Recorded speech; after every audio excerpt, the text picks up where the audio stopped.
So basically, if I'm understanding this correctly, is if somebody goes to Syria with a child, it's extremely difficult for somebody from the Western world to go say like, okay, I need to find my child in this country. They'll be like, hey, like the dad has a child, you have no rights here. Like, forget about it. It's not going to happen. We're not going to tell where they're located.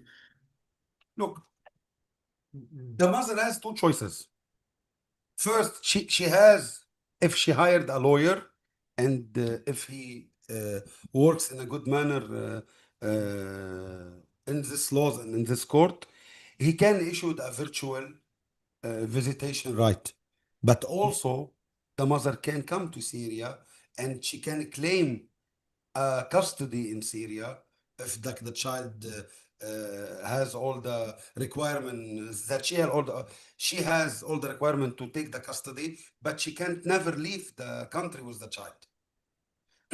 So she can speak with the child virtually when her lawyer can make a lawsuit concerning that, and also she can come to Syria and claim for custody.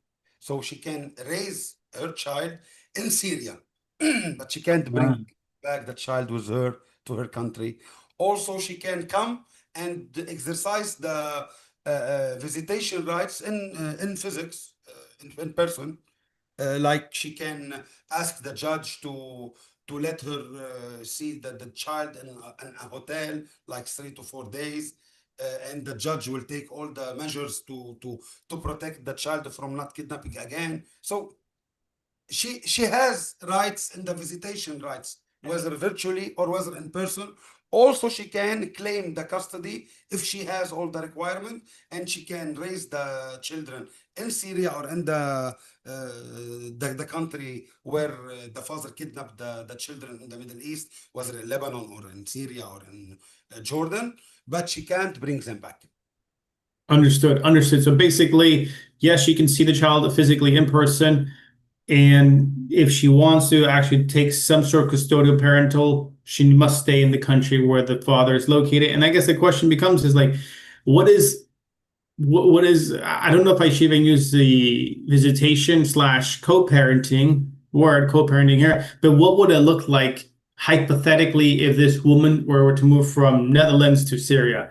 Like, how often would she get to see the child? Okay. We are assuming that the mother had the divorce with the father.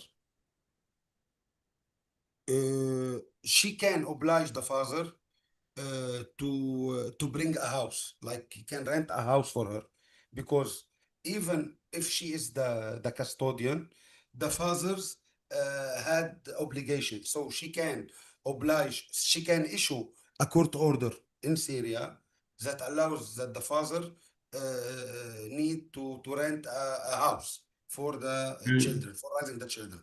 But also Wow.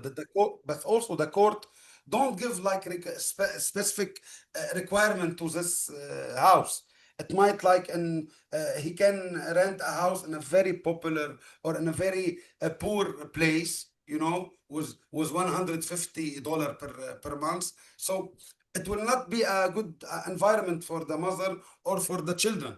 So the court will grant the mother like a court order that oblige the father to pay, but they don't like specify the requirements and all the ambience and all these things.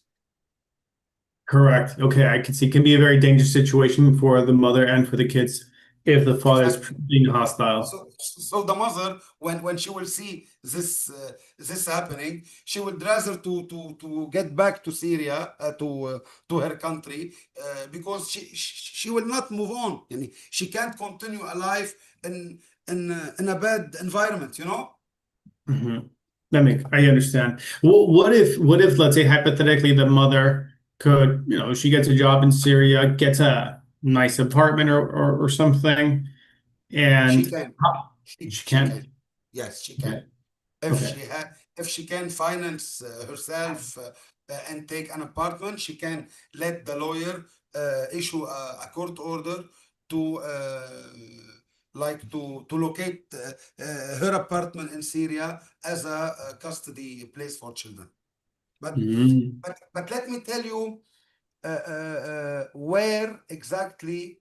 you will face a problem when the mother can't locate exactly where the father is living. So if you can't locate where is the place of the child, you can't locate the court who has jurisdiction, and you can't Yeah. hire a lawyer. Mm. Got it. Uh, Example, in the USA or in some Western country, they have a job like called a private inspector or Okay. something. Private detective. Yes, private detector. There's no like this job in the Middle East. So you can't like hire a private detector to locate the child. It's very hard. So I will give you an example. If the Syrian father was in Netherlands, and the Mhm. mother knows that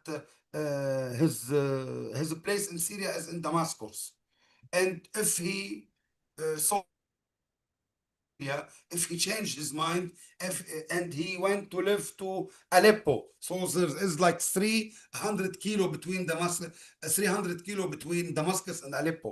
How's Yeah. how can the mom locate his new place? So this is a big problem. While when a country is ratifying the Hague, the role of the central authority in the two country are to starting to locate the children, start to build a conversation between the mother and the children.